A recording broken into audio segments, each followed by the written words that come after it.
A German pilot climbs into an American P-51 Mustang, the same type of plane that played a major role in taking down his country's Air Force. But here's the kicker. He wasn't forced into it. He volunteered. And the whole thing was kept top secret for more than 30 years. This story flips everything we think we know about loyalty, betrayal, and mutual respect in wartime. By the end, you'll see why the U.S. military kept it under wraps, and why it still matters today. This is the story of Hans Werner, a man who turned what should have been a death sentence into a surprising partnership that ended up influencing the future of flight. To really understand how unusual this is, we have to rewind to December 1944. Nazi Germany was falling apart. Hitler's last big gamble, what we now call the Battle of the Bulge, had failed. German cities were getting crushed by Allied bombing, and the once feared Luftwaffe was basically running on fumes. Still, some experienced German pilots remained, men who had been flying since the start of the war in 1939. Hans Werner was one of them. Born in 1914, he joined Germany's Air Force back in the early 1930s, when the country was still pretending to follow the rules of the Treaty of Versailles.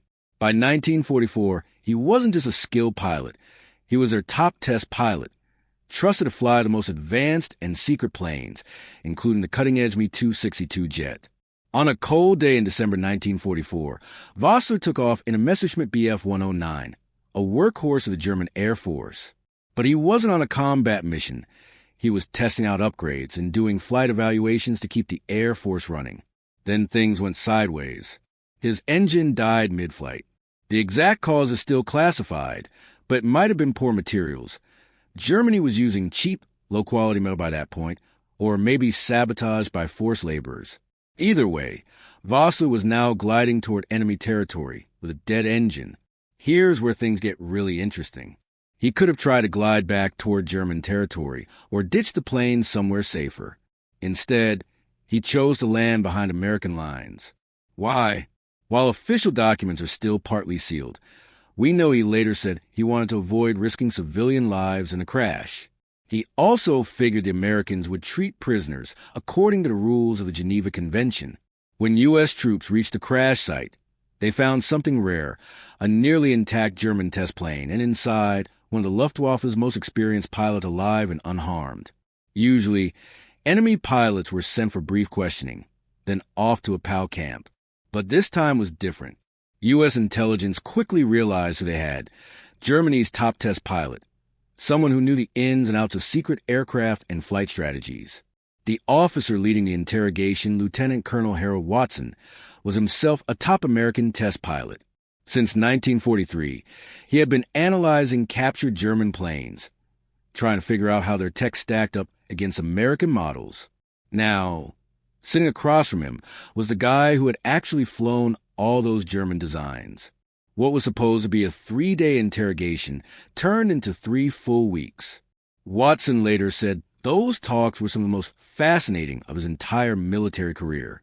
Werner didn't just know how German planes worked. He could explain why they were built that way. He understood German strategy, engineering decisions, and what problems they were trying to fix. Watson saw an opportunity.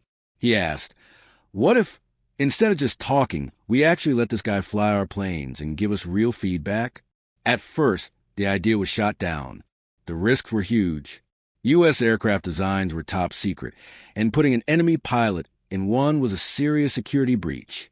But Watson pushed. The debate went all the way to the Pentagon. After 23 days, approval came. In early 1945, Operation Lusty's most secret mission got the green light. The conditions were strict.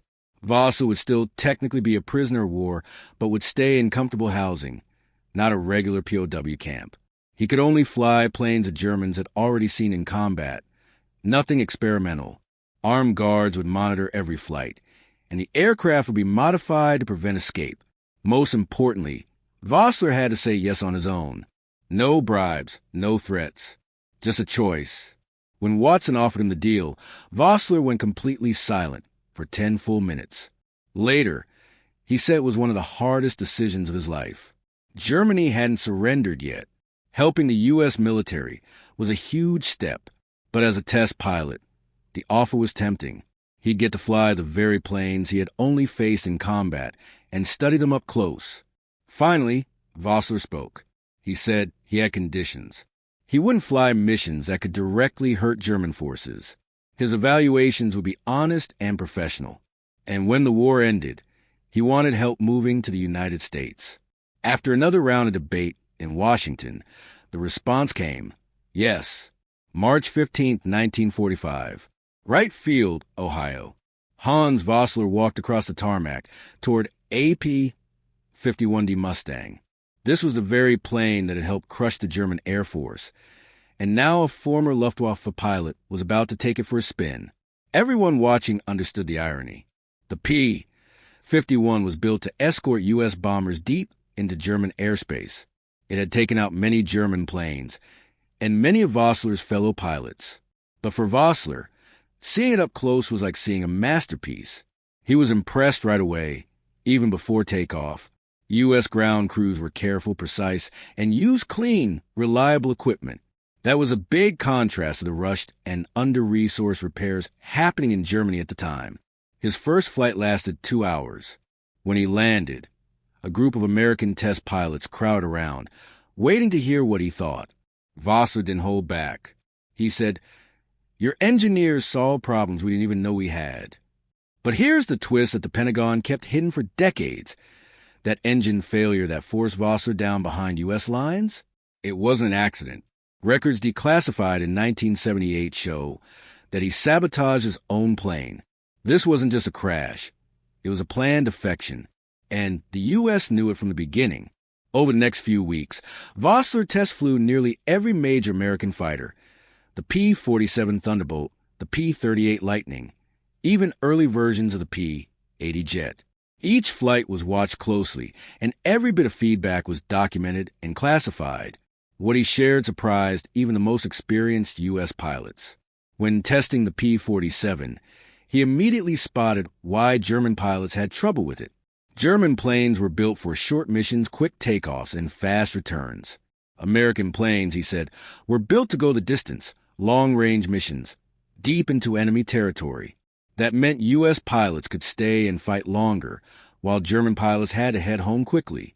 Hans Vossler, a top German test pilot, defected in 1944 and shocked U.S. officials with what he revealed.